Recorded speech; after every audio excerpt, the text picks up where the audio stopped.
Welcome everybody. I don't know everybody. I think Iñaki we've not had a chance to meet. Hello, I'm Sarah. We've communicated by email. It's lovely to How see are you. you? Um, Thank you very much for giving up your time today. I really appreciate it. So I'm coming at this from a perspective of working in the Learning and Teaching Innovation Centre. We've done a lot of work on inclusive curriculum over the years, but over the last few years, the majority of that work has centred on race equity and equality related to our awarding gaps.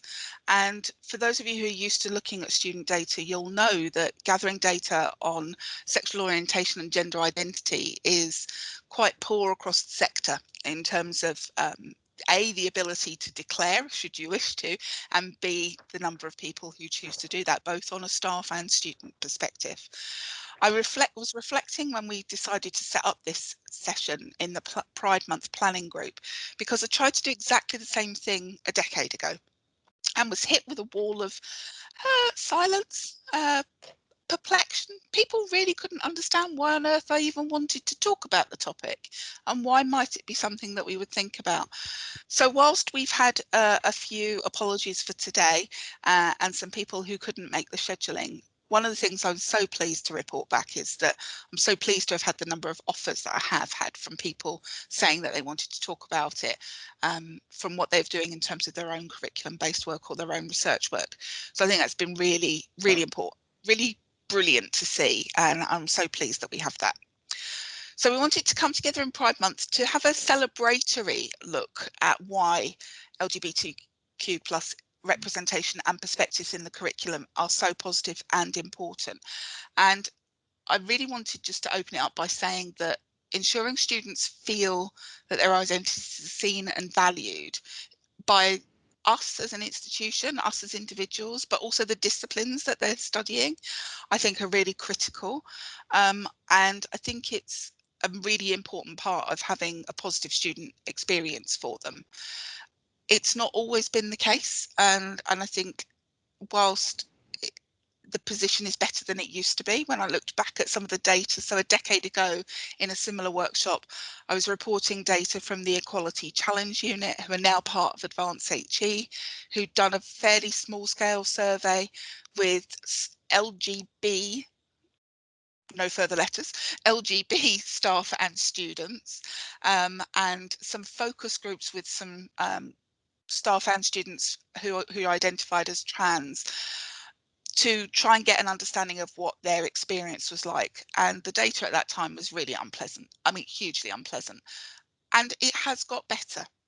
So when we look at some of the most recent Stonewall University's reports, that looks better than a decade ago, but some of that data I think is now out of date. I think the experiences of the last year and 18 months, 2 years, we might see some different kind of reporting. So I think it's one of the things for me is being really clear that universities are safe spaces for you to become the kind of person that you want to be able to be yourself, to be able to share that identity with whomever you wish, and view that as a really positive thing. I think it's a no-brainer from a business sense as a university. Being an inclusive institution is a positive message to staff and students. And I think we absolutely cannot ignore the generational shift which is upon us. I was looking at an Ipsos Mori poll from last year, which I love the contrast, partially because it talks about labelling generations and whether you're Gen Z or millennial or Gen X or a baby boomer, and I never quite really understand it, so I always have to look it up. But what it does for me is it points out those shifts that are coming. For those of us that have been working at UH a little bit longer than 2016, but also working in the sector longer, we've seen that happen in front of our eyes. We've seen students come forward with different perspectives on how they wish to be seen and how they wish their world to be. So the Ipsos Mori poll last year asked some questions around whether people thought those from LGBTQ plus communities experienced discrimination, much more recognised by Gen Z, our 18 to 24-year-olds, where 3/4 of them are saying yes, They absolutely do.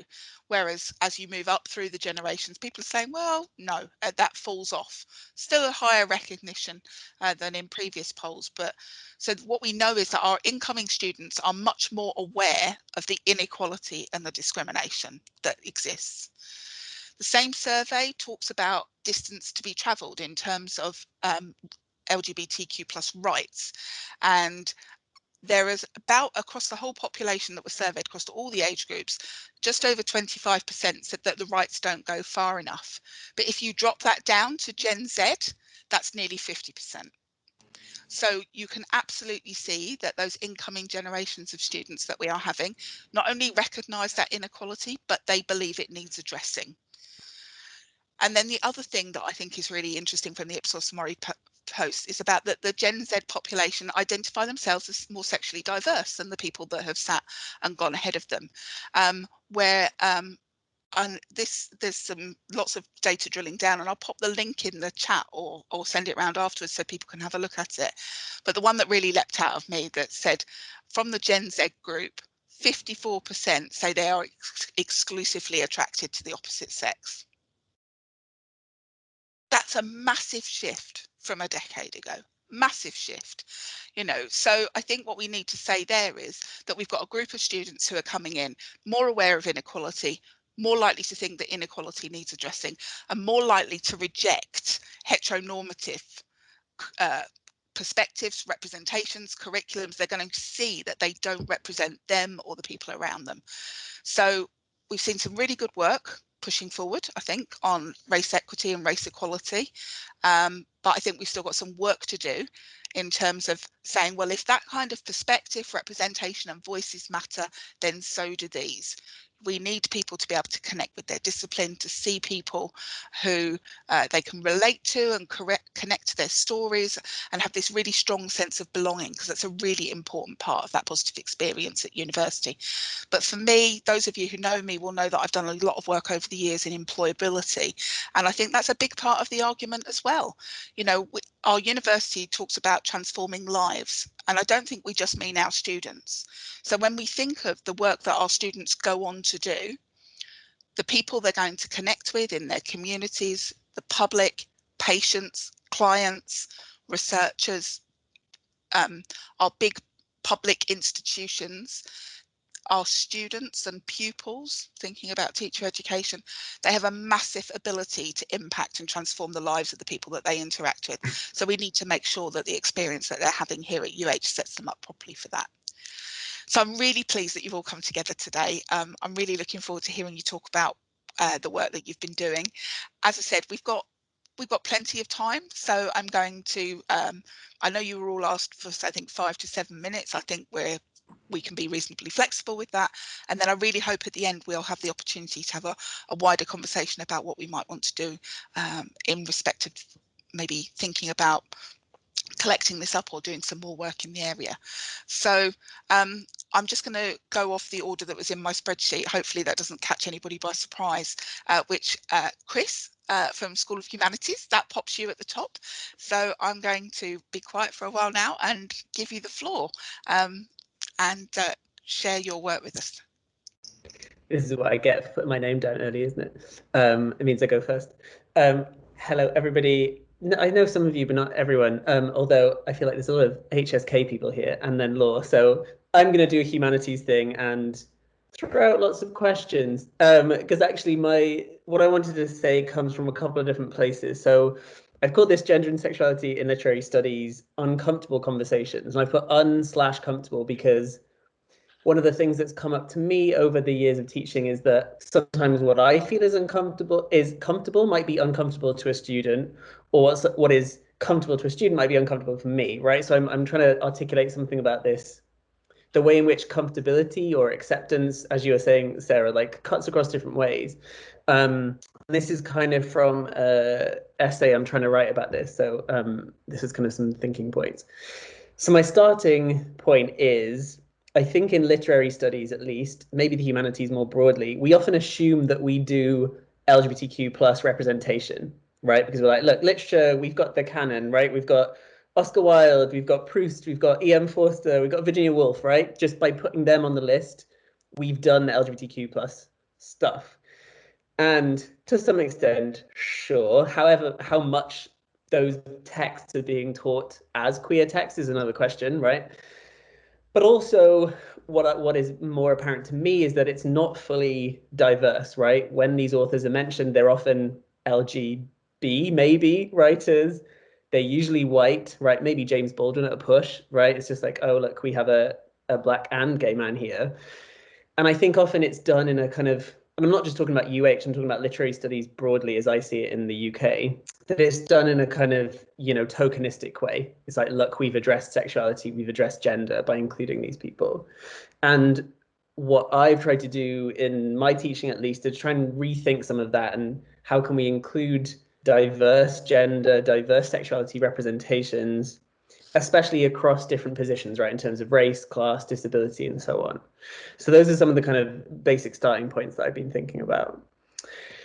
But one thing that didn't occur to me is that this might not be an easy or straightforward process. One of the critics that I like reading a lot is a woman called Deborah Britzman. So she's a kind of psychoanalytic writer and thinker who writes about pedagogy. And she says, in the midst of unfolding pedagogy, we become undone. In the midst of unfolding pedagogy, we become undone. And she says this is often, and by becoming undone, she means, we're not always fully in control of what's happening in a classroom, right? That we might evoke things in ourselves and others that we don't quite see. And she says lots of this is done unconsciously or beyond our conscious reach. So I might go into a class being, hey, look at my incredibly diverse reading list, thinking that that's good in and of itself and not taking into account some of the ways in which the students might approach that material.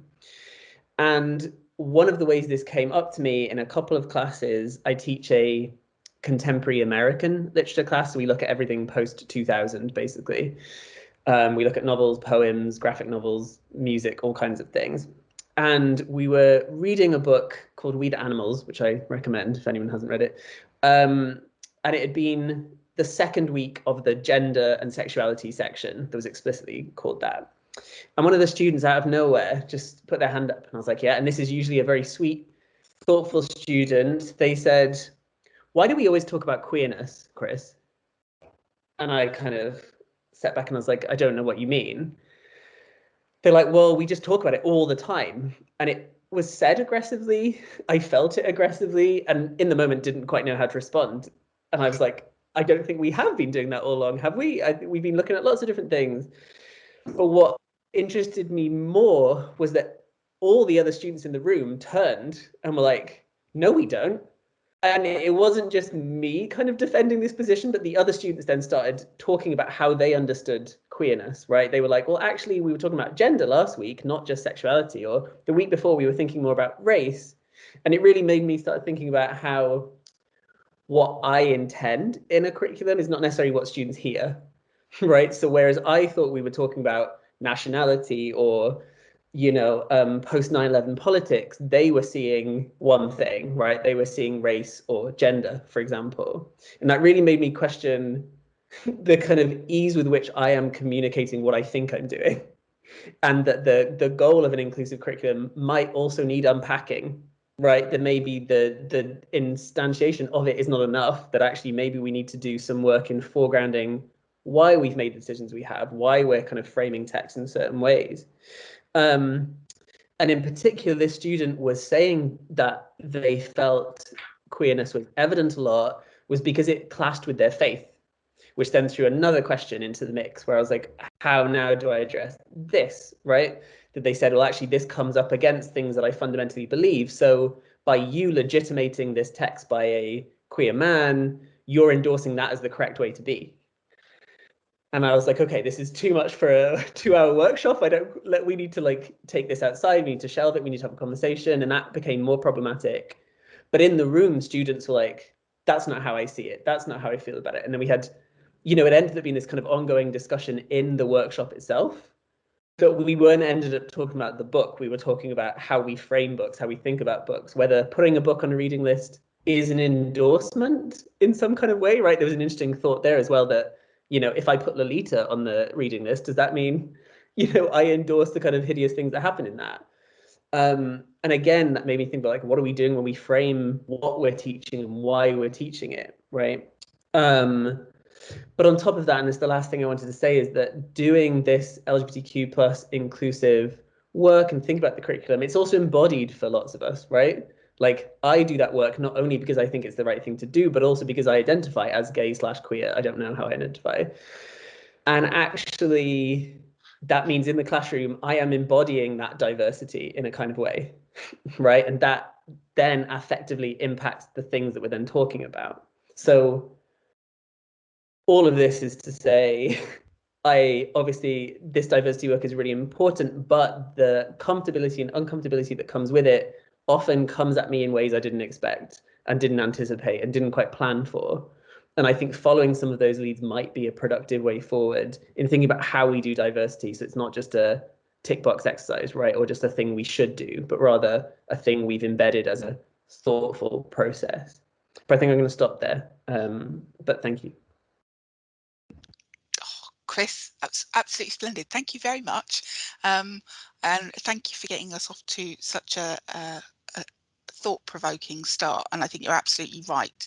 There's a whole spectrum of ways in which we can think about perspectives and representation in the curriculum, aren't they? Some perhaps on the surface more simple, and some so complex that we need paracetamol at least to deal with those things. I thought I saw Connor pop in briefly. Connor may have to present once he joins us because he is stepping out of one meeting and into another. But let's turn to Cheryl next, and we'll see if Connor rejoins us as we go. But I know that hopefully you're wanting to do a kind of relay, aren't you, Cheryl? A tag team between yourself, Thomas, and Iñaki. I'm not really sure, to be honest. I'm just a little finding it a little difficult not to come back and say, Chris, what a great piece. And I just made a note, you know, with your psychodynamic author, I'm sure at some point they say there's no growth without conflict, which is uncomfortable. You know, I won't carry on because I think that's going to come at the end, but just to put a note in, what a fabulous presentation and very thought-provoking and lovely to hear. And it's so nice to hear different disciplines. I'm afraid mine is going to be rather curriculum planning type thing. And it stems from a point where Thomas and, in fact, it was the midwifery team and I were asked to contribute to a survey from Queen's University Belfast, and I had hoped that I would get some of their feedback from them. I've been in contact with them and they've extended their data gathering period because of COVID, so I've got nothing from them. But the questionnaire was related to curriculum in nursing and midwifery and the LGBT content and what it should be.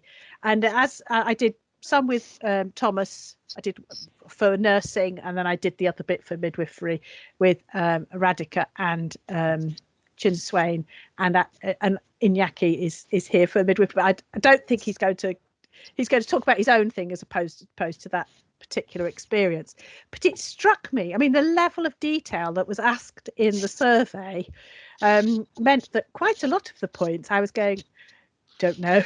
You know, it just was, as Sarah said, having been engaged with the data around BAME attainment and inclusivity and diversity for women and so on and so forth, it did strike me at how little attention we paid to the curriculum in general. So I'm Cheryl, I'm the Associate Dean for Academic Quality, for those who don't know me. So I tend to deal with things like validations and so on. Whereas actually Thomas and the midwifery team have got lots of examples to give me.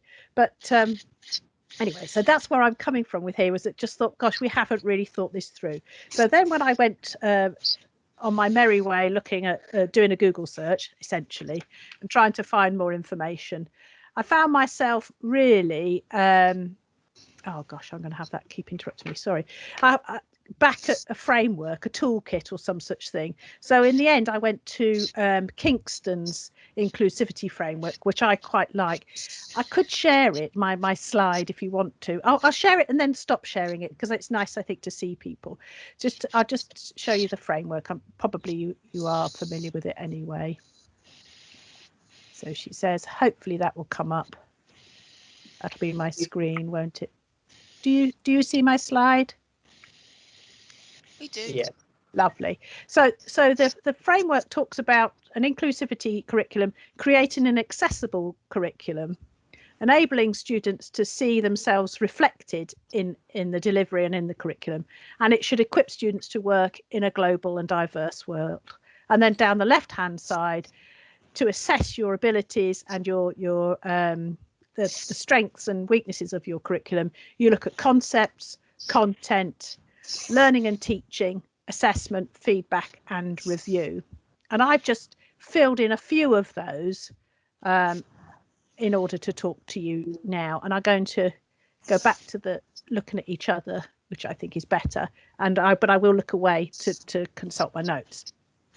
So, well, the first one I thought that was relevant was around creating a statement of values, which I thought, just thinking about LGBT issues, was possibly something, I don't mean in a formal way like a strapline or some such thing, but teams coming together a little bit like Chris just said about, and things that one might take for granted, airing those issues and thinking about what your team really thinks about LGBT issues. And as I said, just tripping through this because, as Sarah said, it was discursive and fluid. So, and then content wise, and I did a little bit more Googling content wise, health and reflecting on what Sarah said about the passage of time and being, I think, probably fitting the bottom half of baby boomers. So having been doing it for a while now, and my background is a nurse, and my specialism is the care for older people. So hopefully Catherine is due. I don't know if Catherine's work is around later life, but I did have a look around and looked at what the issues were of the day. I got some Stonewall reports, and they were sort of 2018. And I also noted that we have Michael Brady, who's the LGBT health advisor, and sort of stuff on his websites really, again, were 2018. But the flavour of the issues that were coming to the top were definitely things like depression, alcohol and drugs, unequal treatment, access to health, and so on. And as a more mature person, I was struck by the lack of issues around sexuality, which in my day, if I'd done that Google, it would have all been about sexuality and nothing else. And so that's just an observation, and you might think I've got that wrong, but it felt to me that there was a difference there to what I had expected. And then in terms of the content, and I go on about this a lot in terms of not just nursing and midwifery, but I think all of our diversity issues, in some ways, for health and social care, should be addressed by the delivery, because our delivery, and that's the next one for our, so in our framework, it says about equipping students to work in a global and diverse world. Primarily, we're equipping people for the NHS or private and voluntary sector, or indeed local authorities. And of course, our clients and patients are very diverse. And therefore, the work for me should lead us down that path. And so we should have a high level of knowledge about health and social care issues, and relate it and be able to relate it to the evidence, the priority needs and so on for LGBT people. So that brings me on to the learning and teaching and element, which was about equipping students to work in a global and a diverse world. And as I said, I felt the bit I put in that section, and it could have been anything, but I put cross-cultural attitudes and understandings, which I think is following on Chris's work, and a little bit of teaching that I do in the School of Health and Social Work is sometimes I turn up as a service user, and I've probably recounted this story before, for online, doing it for sort of hundreds of little pictures, trying to represent myself as a service user, and then being asked to make comments more widely about, so what do gay people think then, you know, and you kind of, you get into that, and I was struck by, what is the research about what gay people think, you know, how do I know what, and I was talking about the use of a use of midwifery services, actually, and I was thinking about, well, what do same-sex couples need, and what are their attitudes towards midwifery service and so on. I can't find anything. So there's a lack of evidence, I think, is what I'm saying. And in terms of culture, then they've got that intersectionality. We've talked about age, we've talked about ethnicity, we've talked about religion and so on. So I can't really tell you what X about groups thinks, but I don't think I have a lot of research to draw on, certainly to examine that in more depth. So there's stuff around research there. I'll go quickly now. So assessment opportunities for reflection of authentic self. I think somebody else mentioned about authentic self, and the idea that that we set up things like a reflective piece in your assessment, but perhaps don't encourage students, or maybe the brave student puts about what it was like to be them or to look after somebody like them, but we don't make it explicit that it's okay to say you're, you know, if you are a lesbian and you're looking after another lesbian, what did that feel like? We don't actually articulate it and say when we're talking about reflection. We're usually, in health, I think, in particular, asking for the sort of right answer for reflection rather than, as I say, the authentic self. And then feedback, and I'm just going to skip now. LGBT plus students relate to their teachers and access their feedback. That's hard to know. We've talked about gathering data about groups and then the invisibility of the group. And LGBT plus students getting involved in and reviewing the evaluation in a meaningful way. So being part of validation events, for example, but not just representing alumnus or whatever, perhaps thinking more carefully about how they might represent themselves as a lesbian, gay man, trans person, or whatever, so that we can encourage, so be more explicit with what we're talking about with LGBT, so that people can come clean.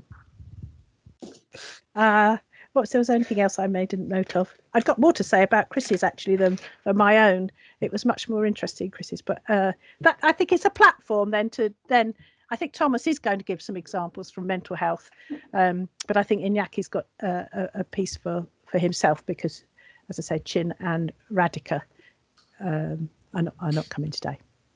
Is that all right? I think that's absolutely super. Thank you. And I think one of the things Bless that you. I really like is the fact that we can take tools that we're already familiar with, which are supposed to be about inclusive curricula per se, not around any particular protected characteristic or identity or lens, and say, and it's a real test of the mettle of how well the model works, isn't it? To say, can I put a different lens on this to the one in which the people who designed it intended, and is it still useful? So I think it's absolutely super to hear about your thoughts that you've pulled together there. Thank you. Lovely. Well, I think that was a really nice baton pass to Thomas there. Lovely to see you, Thomas. Look forward to hearing about your stories from the team over at Mental Health Nursing. Thank you very much indeed, Sarah, and thank you, Cheryl, and thank you, Christopher. My name is Thomas Beery. I'm Senior Lecturer in Mental Health Nursing at the University of Hertfordshire. I've been in education since 2006, and we were developing our new curriculum, as Cheryl was actually saying earlier on. This was the original curriculum that we were developing it started in 2011, where we had an all-degree curriculum firstly delivered in nursing at the university. It was about 2009-10 when we started looking at issues around what should be included within this curriculum. And one of my colleagues, Dr. Audrey Campbell, was very, very much of the thinking, as was our academic group lead, that service users should be involved in the delivery of the curriculum, literally from recruitment and selection right through to completion. I got the unenviable task of looking after one of the practice modules. Now, practice modules within nursing, basically, the program is ran 50-50, 50% practice, 50% theory. So when it comes down to the practice modules, basically, the practice modules look specifically at practice. And they look at different things like the attitudes of students. They look at different things associated with the skills, the knowledge, the attributes a student should actually have. But Dr. Campbell actually said, as did Greg Rooney, that the most important thing that we need to be considering here is people from all walks of life. So we looked upon this and we had like a group meeting about this. And what came to the forefront loud and clear was that we needed some LGBT, at the time it was LGBT representation. So we link in with a local charity called Viewpoint. Now, Viewpoint is a mental health charity based in Welwyn Garden City, and Viewpoint are actually a charity that support people with mental health issues who have left hospital and are actually going back into the community. So we approached Viewpoint to actually ask, would it be possible to have a range of service users to come to educate our students about a range of different things. So we get different service users from, we say, with depression, service users with schizophrenia, service users who have been sectioned under the Mental Health Act, people who self-harm, people who do a number of different things which fall under the mental health umbrella. But the most important thing that we felt was LGBT representation. I'll always remember the first time that I did this, and it was a gentleman who it was LGBT. It was a gentleman who was actually transitioning from, sorry, a lady who was actually transitioning from male to female. Had to actually dress as a female, had to do every single thing associated with this as a female, and walked through the university from one individual to the other, went into the classroom with the students. The students were very, very receptive, which I found was a little bit of a dichotomy, if that is the right word to use, because the majority of the students came from ethnic minority backgrounds. The most important thing that came forward with students was all about their background, religion, what they taught, and whatever the case may be. So I thought that this was going to be an absolute, just going to run into a brick wall. It didn't. It was absolutely amazing. They treated this lady with the greatest of respect. And that was the one thing which was really, really positive as far as I was concerned. So unfortunately, you will always find there's one. And that is exactly what happens. The lady in particular brought fantastic handouts, brought different things associated with transitioning, the different issues and psychological issues like depression and whatever the case may be that people go through. And the students actually lapped these up. They thought that these were absolutely brilliant things to have. But one student in particular sat with folded arms, completely stern face, and when the session was over, the students left the room without and left all the stuff on the desk. Now, I'm happy to report that this gentleman did not get through his nursing program, because the way that I look at it is, if this is the attitude you're going to actually display, there is no place for you within mental health nursing. And this is what was actually told to this particular student. The reason for this is we've got to consider, and I actually will raise certain things in class with the students when I'm doing practice modules. It may not be timetabled. It may not just be. How would you feel if you were to look after a person who's trans, a gentleman transitioning to female, basically, and I've allocated you to look after this person for the day. You've got to help this person to wash, to dress, to actually choose clothes to this person, jewelry perhaps, makeup, blah, blah, blah, whatever. How would you feel? And it raises certain things within the students that they then begin to think. One student in particular said, well, I wouldn't be doing it. I said to them, not an option. You are a nurse. You will look after anyone that's put before you. So then it was a case of, well, my religion doesn't allow me. No, no, no, no, no, no. Religion does not come into this. You've got to consider this basically, and you've got to consider this that you are a nurse. You're expected to care for anyone from any background. So that actually happens in year 1. But in year 2, we've actually got people who come from LGBTQ plus backgrounds, and year 3 as well. So it opens up that exposure to students to actually begin make them question even more about their own thoughts, their feelings, about their own attitudes and attributes and whatever.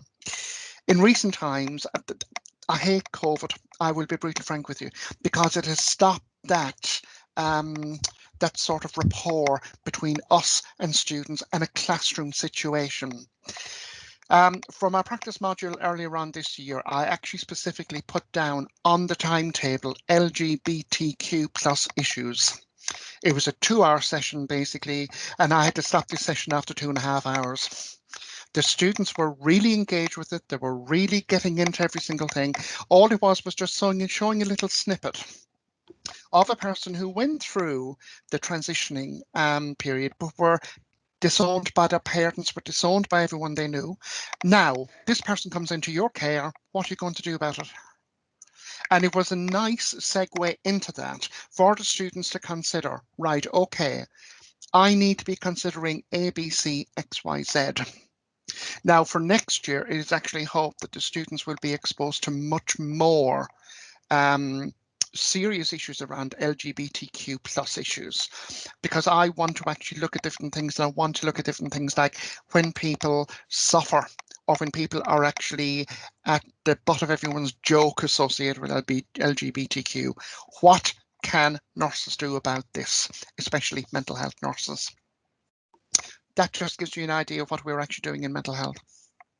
Thomas, thank you very much for sharing that perspective, and really good to hear that students are having those really honest conversations about their responsibility as future professionals to act in accordance with their professional body expectations, Yeah. and to meet the needs of the patients that are before them. And I think it's really nice to have the complement actually of what we're hearing so far, an initial reflection for me of where we might be thinking about the issues, and you talk about an escalation and a seriousness of issues, but where we also might be talking about celebration, or actually as an offhand remark, you know. And I think that will be something that we'll maybe come to in the discussion about how we make sure we've got the fullest spread of there. And I think it's absolutely brilliant to hear your experiences. Now, Iñaki, I think you're probably expecting me to come to you next. I wonder if you'll forgive me if I turn to Connor, because Connor's managed to join us. He's escaped from the radiotherapy and oncology all team meeting that he begged for a few minutes to come away from, and I promised him that I would come to him as soon as we hit that point. So, Connor, floor's yours. Thank you so much. Sorry for pushing in front of the line. Yeah, escaped is definitely the right word. Sorry to miss everyone else's. I'll look forward to looking at the recording when that gets put up. So my little conversation is on heteronormative assumptions and phrases that often used in healthcare. Sounds like a pretty normal, pretty easy topic to go through, but I feel like it has big changes for both patients and students on healthcare courses. So it's something we've been trying to challenge in radiotherapy, so not just myself, but the other lecturers as well. So I thought I'd just start with a bit of definition. So what am I referring to when I'm talking about heteronormativity? So heteronormativity is the presumption of like heterosexuality as being like the default sexual orientation or preference. And it can often result in discrimination against the lesbian, gay, bisexual, and or queer population. I'm going to focus more on the sexual minorities in this conversation, but obviously there's a lot of health disparities for the trans community that probably needs much more than 5 minutes for us to go through. But just to say that some of the things that I mentioned here can also be considered for other groups, so gender, religion, neurodivergence, ableism. So some of the tips at the end hopefully will also work towards that as well. So thinking, why does it matter to the patients to begin with for us to challenge these heteronormative environments? So there's quite a few studies out there that have shown for LGB patients that they are much less likely to disclose relevant health information to their doctor and healthcare provider if that sort of environment is perceived by them, or if the doctor's not using the correct phrases and is using these terminologies. It can sort of close them down and make it so they don't want to share any information about themselves.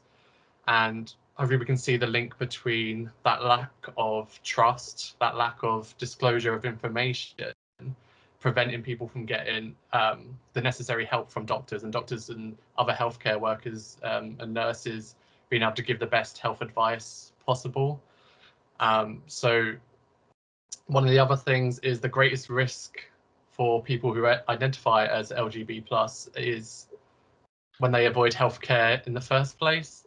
And that's because, you know, they may have been into a hospital environment before and experienced any sort of discrimination or this heteronormative environment, and means they don't go back again. So therefore, they are much more at risk of these poorer outcomes. Also, we probably all know that members of that community are already at great risk of developing cancer, having higher rates of substance abuse, developing mental health issues. And that's why it's so important that we address any issues that prevent people from coming into our healthcare environments. And also to consider how the world works quite nicely for straight people. You know, they can answer a question, fill out a form without ever really needing to challenge or correct it. So if we link back to having these higher chances of mental health problems such as anxiety, and having to then correct a healthcare professional of something they've said or challenging something that's written down on the form, they may just not do that because of anxiety. So that's another thing to consider about having the correct terminology already so that they don't need to then challenge that. It's taking out that extra step. Why does it matter to students? So I'm thinking more of like students on a course, on a healthcare course. So if we have LGBTQ+ students on a course, they already feel like an invisible minority in teaching settings, and this is evident in a lot of literature already. And then it's not easy for the actual student to then discuss and promote the theme of the LGBT issues, since it can, you know, risk them coming out involuntarily if they don't feel comfortable with that, and then sort of discussing about such a personal thing in front of the rest of their cohort can be quite daunting. So again, if we as the lecturers and the facilitators take the lead in that, that takes away that need for a student to want to have to or put themselves into that difficult situation. And then for all students, it's so we can give them the confidence to challenge the culture within the workplace. So obviously they're going to go hopefully work in the NHS or where it is that they go off to. We need to show them the issues, show them how to make the changes, so they feel confident enough to challenge when they get out there. So thinking more how we can actually help. So I've come up with a few ideas, but for there's time for discussion at the end, so maybe we can come up with our own ones towards the end as well. So how can we help? Realising, first of all, LGBTQ+ issues needs to be actively approached. We can't, because of the heteronormative culture, a passive approach to this would never work. We can't just hope it will naturally come up within a module. We need to actually be thinking, okay, where do these issues lie in this situation, and bring it up as an actual thing, not just sort of like integrated in hoping a student will pick up on it, because they won't. So it needs to be like, this is the issue, let's look into this. Obviously considering our own biasness when approaching this topic. And then obviously the key point of my thing is about terminology and assumptions. So a few things I've heard out in departments, either to myself or when I'm working, you know, listening to other people. So someone said, oh, my partner's just with me, or my partner's coming in. Someone said, oh, is your wife here today? already switched to wife. So why not just say, is your partner here today? Had a patient who was female come in, and they also brought in a man into the conversation, and the doctor went, oh, is this your husband? Instead of just, oh, who have you brought with you today? Could be an alternative for that. Quite often, if you see two men who are in a relationship, you might call it a gay relationship. That can be wrong as well. Just because there's two men in a relationship doesn't necessarily mean that they're gay. So calling it a gay relationship. So in that sense, you might want to call it a same-sex relationship. And then finally, even phrases like homosexual is not always helpful. So splitting up the categories, you know, are we talking lesbian or gay man? Because again, they have so many different concerns and issues and needs that it's not useful. If you say homosexual, more than likely the person's going to think of a gay man, aren't they? So it can, you know, lesbians could have a problem with visibility as it is. So it's about splitting up, if relevant, into the necessary categories. So finally, the last bit that we can do is reduce heterosexual bias and increase visibility within our modules and courses of lesbians, gay men and bisexual persons. So just using examples of these people when referring to activities, not necessarily just associated with the sexual side of that, just including them in stories and conversations.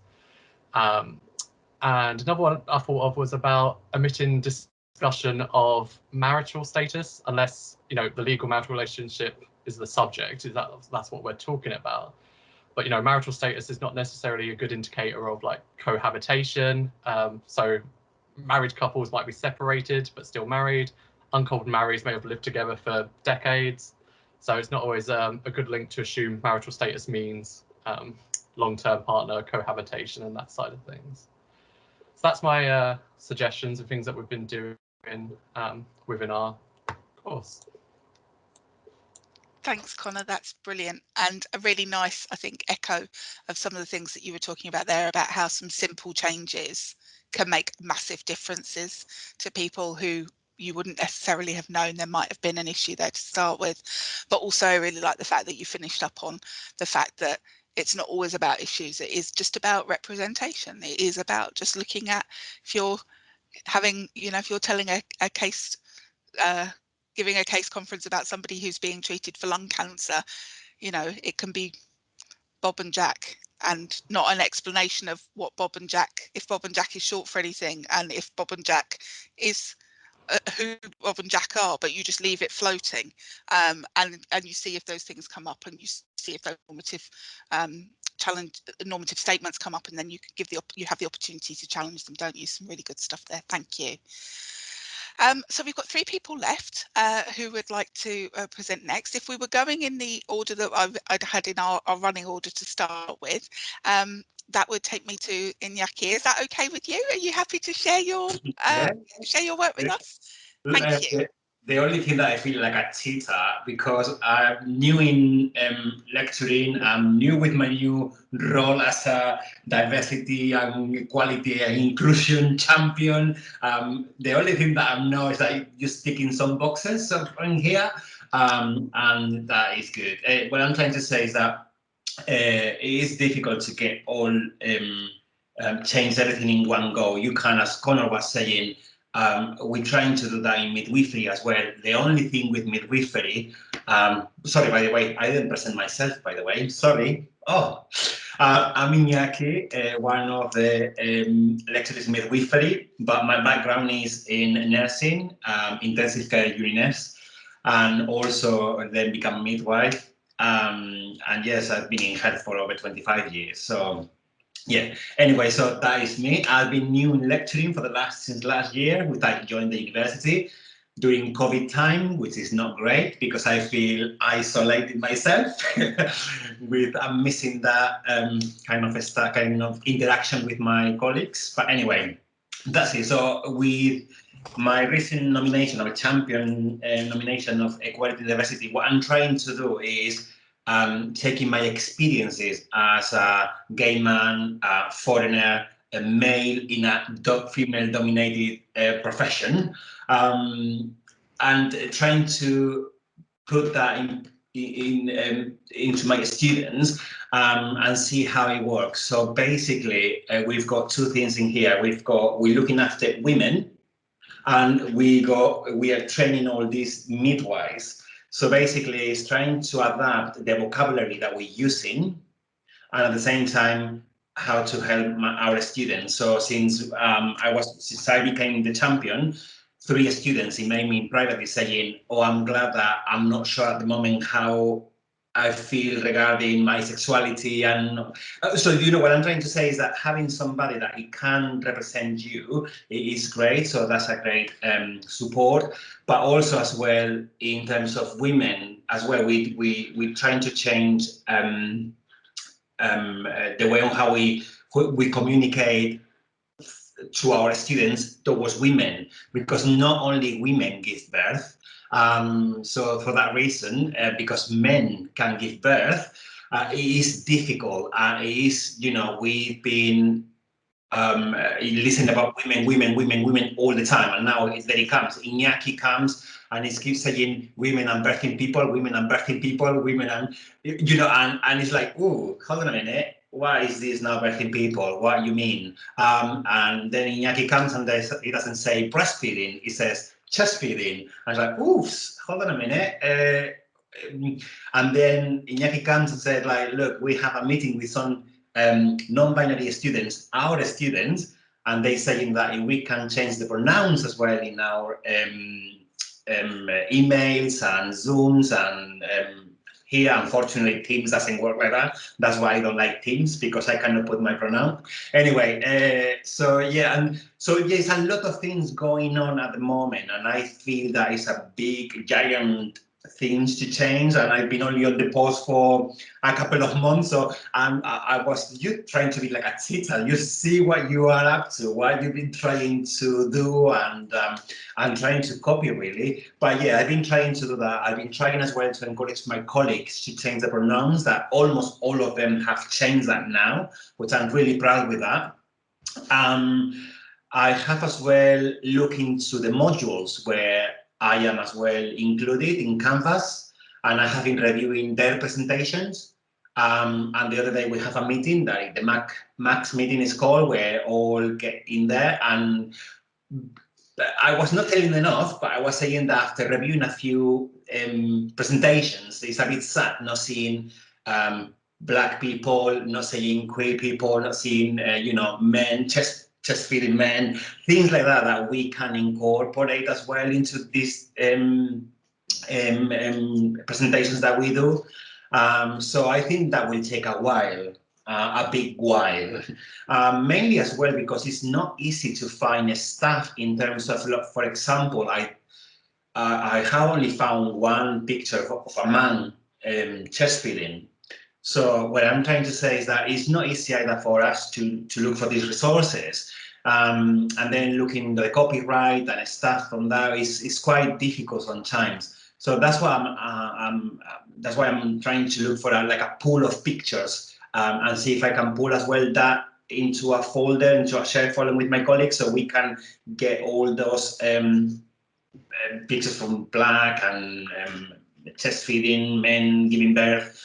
And that is what I am at the moment, to be honest. I don't feel that I move much, but I feel that at least I have the trust for some students, which I love. They come in and disclose that they think they're non-binary, or they feel like that's great because they are lesbians, or I'm being in a female-dominated environment and examining women. They don't know how they're going to feel if they disclose that they are lesbians. So it's quite a lot behind that. So yeah, I'm just trying to now absorb for all of you what you are going to say and trying to get as much ideas as I can.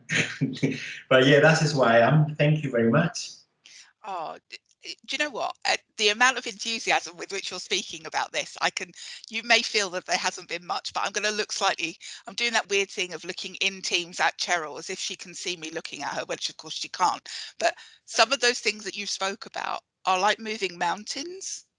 The changes that are there are hugely significant, and I think, you know, we could go on for another hour at the end about the things that are dressed up as professional language and professional standards, when the gatekeepers of professional language and professional standards have been very exclusive in their identities and very narrow in their identities, and yet their perspective is then to borrow Chris's word earlier, the canon of what is expected of people in those professions, and without any understanding that that is weighted or biased by the people who've determined those words. So thank you very much for joining us.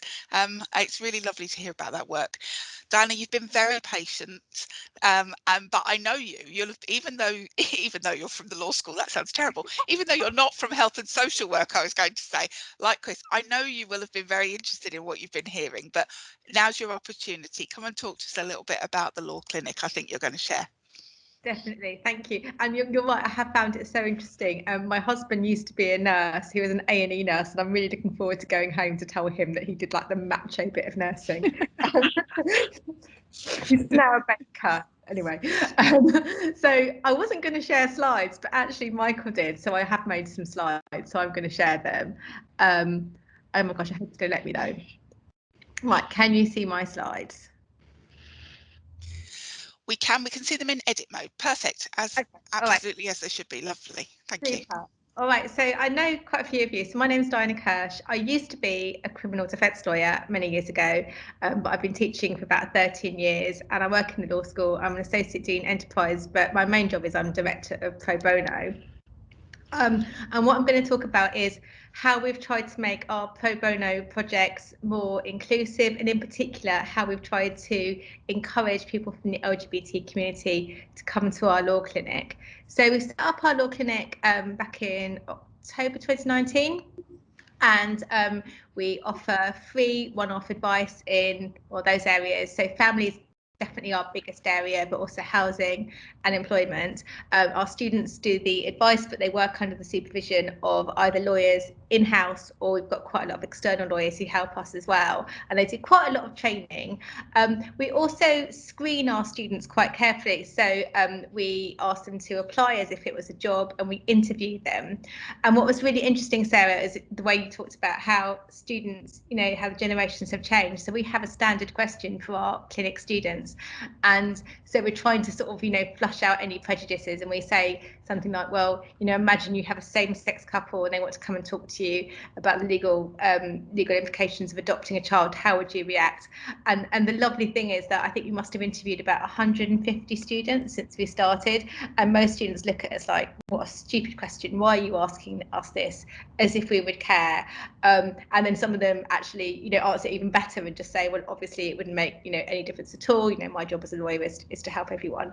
And it's been really pleasing. We've never ever had to sort of bar anyone from joining the clinic because they've said anything even slightly dodgy. So that's good. So anyway, the clinic was immediately really popular. As you can imagine, these are all areas of law where there's hardly any legal aid, particularly family. So we didn't really need to advertise it. The phone started ringing almost instantly, which is really good.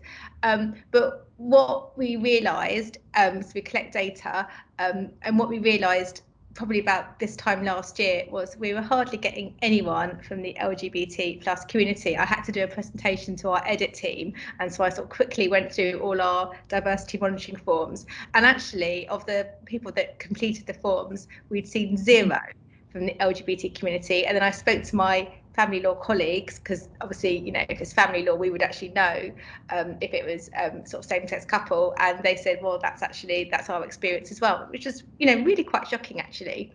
So yeah, so diversity monitoring showed no LGBT clients, which was very depressing.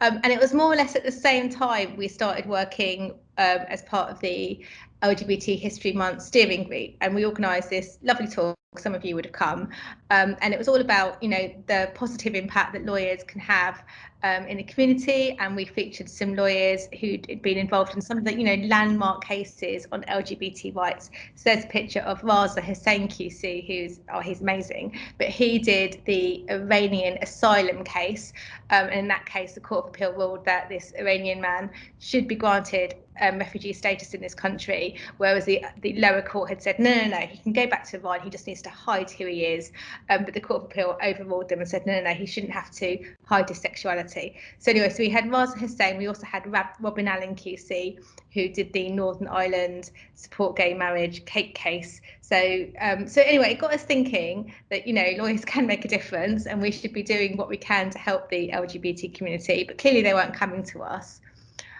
So we started thinking, well, why aren't they coming to us? So we spoke to lots of different people, and so Christopher, we came to speak to you, and we spoke to Chloe in the Student Society, we spoke to various charities, and we also spoke to Essex and Queen Mary because they've already got LGBT clinics.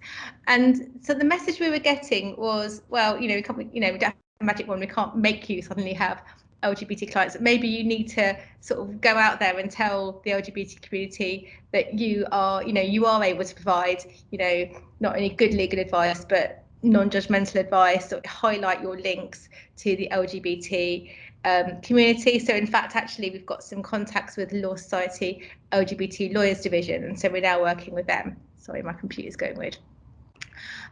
So we decided to launch an LGBT clinic so we launched in April, and that logo is very familiar because we borrowed it from the Student Society. They very kindly let us use it. I think it was designed by one of their committee members. We had to buy lots of merchandise and then they said we could have it.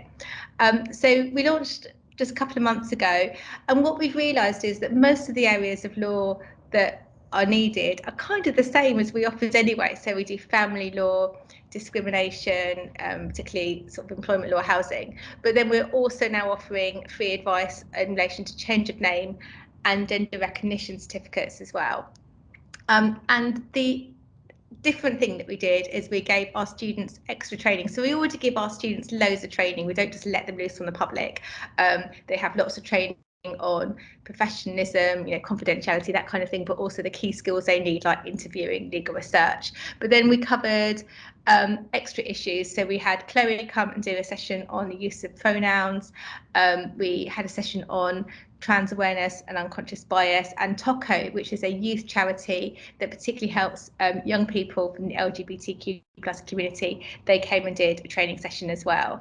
And we made the decision that we would train all our students, not just the students involved in that particular clinic, but all clinic students, because our students are involved in triaging cases. And so we wanted to make sure that if anyone called us, you know, with a query, that we made sure that our students were, you know, able to deal with them, you know, hopefully using, you know, the correct terminology and in a non-judgmental way.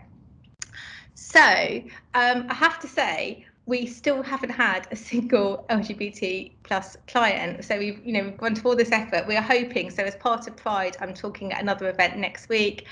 We've got lovely flyers printed, and so we're hoping to do a big push. But so it hasn't actually worked yet, but we're keeping our fingers crossed and hoping for the best. But what else we've been doing is expanding our street law workshop. So I appreciate some of you probably won't have heard of street law because it's sort of very it's the kind of thing you only really see in law schools. But street law is all about, you know, improving access to justice by demystifying the law. So our students go out into schools and colleges, and in normal times they actually go into the schools, but at the moment we're doing everything via Zoom. And normally we do topics around criminal justice. So we do, you know, we might do a session in a sixth form college on stop and search, but we thought we'd do a session on LGBT History Month, and so you can see my lovely student Kerry doing a session on Zoom there. And then actually, as a direct response to us doing that session, the school we did it in said, well, actually, you know, we're having a situation where a lot of our pupils are coming out either as trans or non-binary. Could you do a session on how to be an ally? And in fact, Sarah, you will recall that we had a meeting and you have a really good session on how to be an ally, obviously aimed at academics. And so my students adapted And so obviously we've adapted these scenarios, so it's very much about, you know, imagine your friend comes out as trans and we have, you know, misgendering, how would you deal with that? And then we have little activities around that, and that's proved enormously popular. We've had really lovely feedback from students and from teachers as well, so we're hoping to offer that sort of more or less routinely now. Okay, and that's what we do in the clinic. Okay. Diana, that's brilliant. Thank you so much. And thank you everybody for your presentations. We had a few people who couldn't join us today because they're not at work at the moment. And I wanted to just speak to their offering so that you can make sure that you have the opportunity to take a look at their work. So we were hoping to be joined by a colleague of Chris's from the School of Humanities, Oscar, although he wasn't able to join us. And Oscar's work is around cultural studies, feminist and queer theories, about investigating how people work with media and media technologies. Some really interesting work there for someone like me who is, you know, rooted in the sciences and immensely challenged by some of the stuff that I come across in the humanities. I find it absolutely fascinating, and it's really enriched my own learning. We're also hoping to be joined by a colleague of Diana's, Anna, from criminology and sociology, who's done a lot of work around body politics and representation and sexualization in culture and what that means for people. But she's off work poorly at the moment. And we got a message earlier, Cheryl, from your colleague Catherine, who you were talking about. And Catherine's done some amazing work around working with older LGBT plus populations, particularly in care settings and in community primary care. So to honour the work that they've been doing, I've posted some of their recent work in the chat. So please do take the time to go and have a look at some of the work that they've been doing, even though they've not been able to be here today. As promised, I'm going to stop recording this section. I know we're almost out of time, but I don't know about anybody else. I'm very happy to stay and keep talking, but let me just stop the recording so that we're okay to share that with colleagues afterwards.